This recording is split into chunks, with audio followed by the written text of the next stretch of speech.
Gabi, handa lagi tumulong kahit walang kapalit. Sino pa ba ang tutulong sa ating kapwa? Si Serrano Channel lang nangunguna sa gawa. Kahit na kinakapos ko kayo. Good morning mga katropa.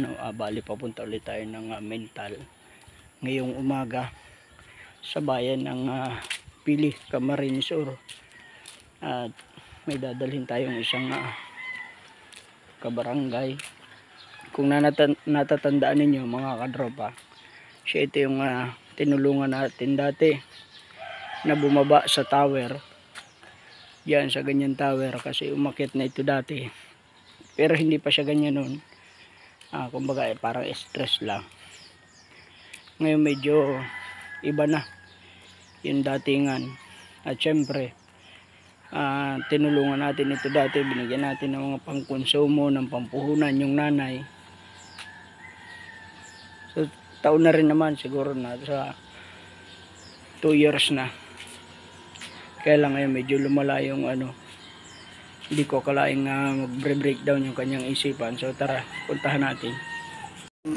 Bali papunta na kami at naisakay naman namin ng mapayapa itong si kabarangay namin. At tara, time check tayo, 6:10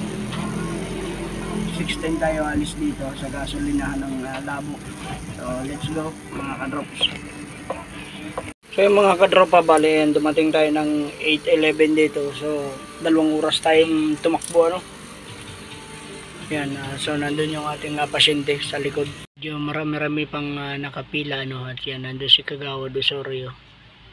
Yan, dito na tayo sa Bicol Medical Center. Ayan, Psychiatrist OPD male ward.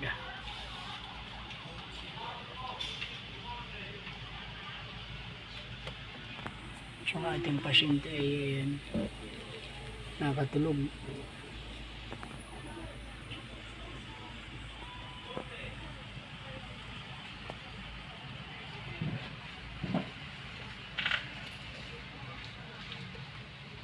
Pauwi na kami mga kadropa at yun, medyo ikinonfine muna yung aming inahatid na kabarangay.